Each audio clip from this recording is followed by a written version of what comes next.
Hi everyone, welcome to my channel. If you're new here, hi, my name is Cheney and I'm a homeschooling mom to 3 kids, ages 13, 6, and 2.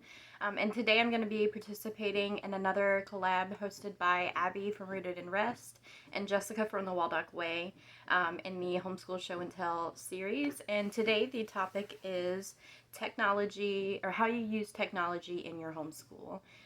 So I have to tell you that technology and screens with your children is the topic I could talk about all day long, and maybe one day I'll make it a series on this channel. I have a lot of opinions about it, but I'm going to try to keep it really concise for this video and specifically only talk about educational application of technology. So I am not a screen-free home. That's not to say that I don't have screen-free limits. I'm just not a screen-free home. I do believe that, just like I always say, that curriculum is a tool. I think that technology is also a tool that can be used for good or for bad, just depending on how you apply it. So it is something that we do use in our homeschool that I've used quite a bit, and I'm going to give you some examples of ways that I've used technology to as a tool to help advance my children's education. So the first thing is specific to my state, but if there's anyone watching this playlist who lives in the state of Georgia, or maybe you can check out your specific state, the state of Georgia does have Georgia Studies in specific grades. It's specifically like second grade. I think it circles back in fourth grade and then again in eighth grade.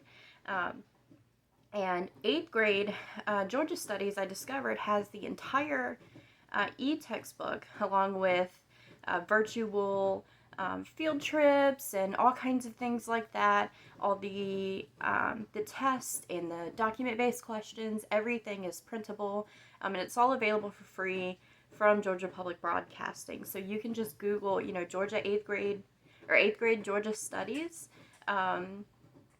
digital textbook, and the entire curriculum is available online. Now, if you have a teacher's account, you can access all the teacher resources as well. In my experience, I didn't need access to the teacher materials because I felt that my experience plus the wealth of resources and information for the course available for free without the teacher account was enough for me to teach the full course. So there are full courses available online, and if you have a state-specific course in your state, always check like the public broadcasting of your state. Often there will be loads of resources available for free. And piggybacking off of courses available online, you have programs like Easy Peasy, I think, is 100% online and free. Ambleside Online is, accessible online. Khan Academy is another resource that I've used. They also have an app for younger kids, which I've used with my 6-year-old before, just kind of as fun. I've never, made him do it, but it is an app that I have, and whenever he's playing on my device, he can venture over into Khan Academy, or Khan Kids, I think it's called, and play fun educational games. And so, yeah, you can look. There's so many courses that are available online, whether through a subscription service or for completely for free. You can access so much, using a computer. And so it is something that I've used from time to time, particularly with the Georgia Studies, where I've just taken advantage of having that full course available without having to buy the physical materials. The other thing that I was going to say, moving on from subscription services, is there are, we use Beast Academy. I just, in December, subscribed to the online Beast Academy program for my middle child, so my 6-year-old, and so he's doing level 1 online, and that really is a great course. He's really enjoyed it. I will say that so they have classrooms, and then they have the basement questions, which are challenge logic puzzles. I will warn you, if you're a first-time user, some of those basement problems are really, really difficult, especially for the 6 to 8 age range, and some things I feel aren't age appropriate. I feel like that's something that a much older child would be doing, even with a gifted student. I just feel like it's like way, you know, crazy. So there is that I've found that I've kind of like, I understand that it's meant to be challenging, but I feel like it's a little bit much sometimes with the basement questions. But as far as following the program, I think that it's great. It would be great as a supplementary material. It's great as a main math course if that's what you're using it for. And you wouldn't have to buy the physical books. You could just do the online program, and I think that it would be a sufficient course. The other thing that I use as a subscription service is ABC Mouse. And fun fact about me, when I first started educating my oldest, my 13-year-old, he was supposed to be going into kindergarten, and he was pretty behind academically from his peers, and I used ABC Mouse all those years ago, back before it was a completely online course. I used the printables. I printed out the letter handwriting practice sheets from ABC Mouse, and I taught my oldest to read using ABC Mouse. So ABC Mouse has been a staple in our family. I just made my 2-year-old a toddler account, which she flew right through toddler time, and now she's on the level 1 on the learning path there for ABC Mouse. But ABC Mouse is the only thing that has been tried and true through all 3 of my kids. And so I'll sing its praises. You do have to pay for it. And so with my younger 2, they're using the app version of ABC Mouse. Very rarely do they use it on the computer, or do I print out the printables anymore, because I have so many other resources now. But I did, with my oldest, solely use ABC Mouse as his curriculum, and it did help prepare him for what was public school kindergarten at the time. And so I highly recommend ABC Mouse, and it's also a great thing if you want guilt-free screen time, I guess you could say. ABC Mouse is a great way to go. There's no ads or anything like that. It's pretty solid. So I can't recommend ABC Mouse enough. Now, looking ahead toward the future, I know that there is Night Zookeeper, and I am heavily considering Night Zookeeper for my 6-year-old. Perhaps for next year. It's just that I don't want to pay for anything else right now, and that's another subscription service. But Night Zookeeper is the writing subscription equivalent to like a Beast Academy or an ABC Mouse, where it's for an older writing course. I know there are people who use it as their sole writing curriculum. They do game schooling, and so Beast Academy is math, Night Zookeeper is language arts. You've got your reading, writing, and arithmetic done. And, you could do that. I don't have any experience with Night Zookeeper, so I'm not recommending it necessarily. But I do know that it's a resource that a lot of people like and use as a full course. For typing and coding, there are free resources online as well. There is typing.com and coding.org. Both of those are free resources that you can use with your kids to teach them.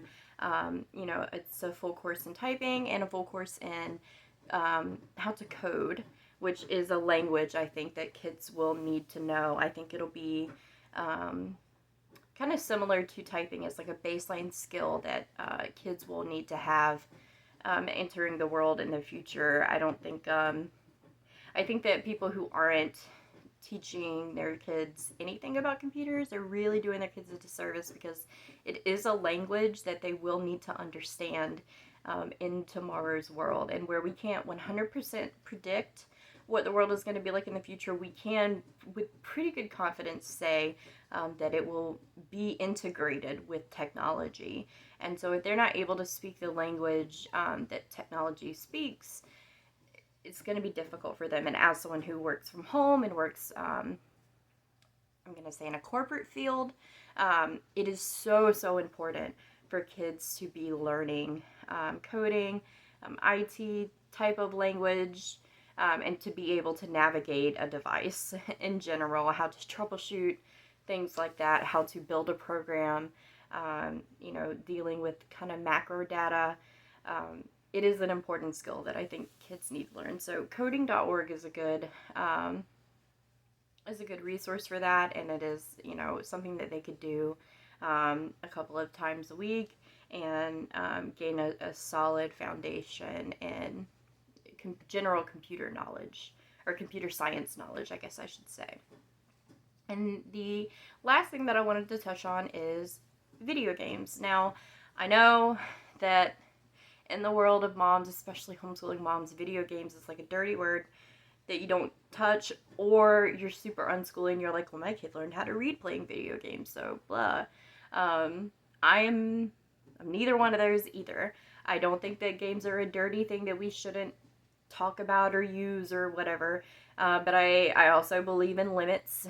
We still have to sit down and do our lessons for the day, and I don't think that you can sit down and play video games all day. I think you need to go outside and touch grass. But video games are a great way to learn. My 6-year-old and I have been playing, this is I'm going to date myself here, but we have been playing the game Age of Empires 2 together. It's a very simple point and click conquest game from when I was younger, and it's a game that I've always really, really loved. But it has these campaigns, and in those campaigns, you're kind of like playing through history. So the first quest that we went through together was William Wallace, versus Longshanks. So those are people who my 6-year-old knows who they are because he played this game with his mom, and he at no point considered that a history lesson, even though in what other context would my 6-year-old learn the history of, England and Scotland? It's just such a niche thing to know. I know another quest that you can go through is like Joan of Arc, Genghis Khan, even including like Genghis Khan's original name, and you have to go through each of the, clans that he took over in his course of conquest. So, rather than being another thing that I have to just sit and read at my kid, it's something that we're engaging in together, and he's learning history in the process, which is really cool. And it's something that's going to stick with him more than me just being like, in ancient Mongolia, there was a man born named this, and he went and did this and this, you know what I mean? It's really stuck with him. It's been really fun, and I highly, highly recommend, if you have a kid that, just is so bored with history, but you have access to that. I know you can buy it on Steam, I think for like $20. That's a great game to play through history with. Another game, or 2 more games that will absolutely date me, but I played as a kid, and my kids play. They're old PC games where you buy the disc, but is Jumpstart Typing, the typing game with the robot. I don't know if anybody remembers that game. It is so fun. Having my kids play through that game, it's like, nostalgia central. And then also, oh gosh, I'm gonna lose it now. It's it's like Treasure something.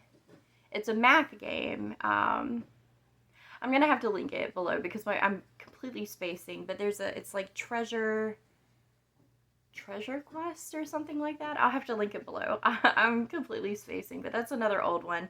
You can find so many old games from the 90s that are like learning PC games that are just so fun. If you're looking for specifically, learning. Another thing that you can absolutely do is if you have your child play through a game and they're learning to read, pick a game that does not have voice acting. So we're talking Legend of Zelda Ocarina of Time is probably a really good one for a younger age child where they have to read everything that everyone's saying to them all the time, and they don't realize that they're practicing reading, and kids sometimes will react better to that than handing them a book. For my oldest, my 13-year-old, this was a tactic that his dad and I used. We had him play games that didn't have voice acting, so he had to read the instructions. I think there was some Final Fantasy games that we had him play, that he had to read through. We also had him, so we had an account set up where he could text his grandmother, and I think some other people, like my dad, and I think it was mostly grandparents, but he could text them, and he felt, like a grown up being able to text, but it was also a way for him to practice reading and writing. And so, yeah, I do think that technology is a really important thing. I think that you should have it integrated into your children's lives, but obviously within bounds, within reasons. We don't want our kids on, having unmonitored access to the internet or anything like that. So I try to veer towards games that are not online, games that are not, I'm trying to think how to say this. Games that aren't, I don't do any like microtransactions or live service type of games. I don't think those are appropriate. But like a game where you bought the game and they can sit down and they can play through the game and it's a storyline, you could talk about the cultural influences of the game. If it's a game, if you have an older child and they're playing through, like, for example, like an Assassin's Creed type of game, you can then go look at the actual history of the history that the game is playing through. And so, they are a great way to segue into other conversations, in the same way that like a literature-based homeschool would be, where you can pull your vocabulary words from the story and you can talk about, the hero's quest. I think I mentioned earlier Ocarina of Time is a great, masterclass in the hero's journey. And yeah, so I think that there's lots of different ways that you can integrate technology. I'm sure I'm forgetting some, but how do you use technology in your homeschool? Let me know in the comments down below. I am always looking for new ideas. So if you have any ideas to throw at me or any opinions or any questions, let me know in the comments down below. I love the conversation and I can't wait to check out all the other videos in this series. And I'll see you guys later. Bye.